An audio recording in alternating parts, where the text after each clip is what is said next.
Friends, welcome to Sendhan. இன்னைக்கு பிரேக்ஃபாஸ்ட்டுக்கு chapati and mushroom gravy. Mushroom வந்து 250 கிராம் எடுத்துக்கிட்டேன். வெட்டி வச்ச வெங்காயம், கருவேப்பிலை, தக்காளி, இஞ்சி பூண்டு பேஸ்ட் எல்லாம் போட்டு வதக்கிட்டு குழம்பு மசாலா தூளும் கரம் மசாலா தூளும் போட்டு நான் ஏற்கனவே மஷ்ரூமை கழுவி நல்லா வாஷ் பண்ணி வச்சுருந்தேன்.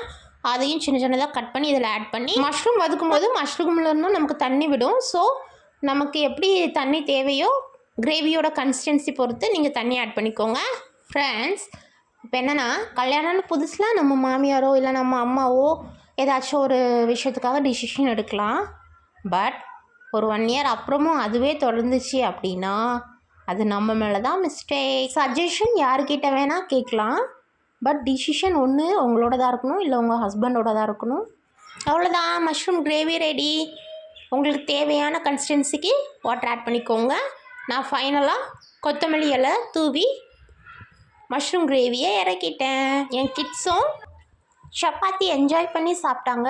நீங்களும் இந்த மாதிரி ட்ரை பண்ணி பாருங்கள். சேர்ந்தனா சப்ஸ்கிரைப் பண்ணிங்க ஃப்ரெண்ட்ஸ், லைக் பட்டனை ப்ரெஸ் பண்ணிங்க friends. Okay, tata, bye bye.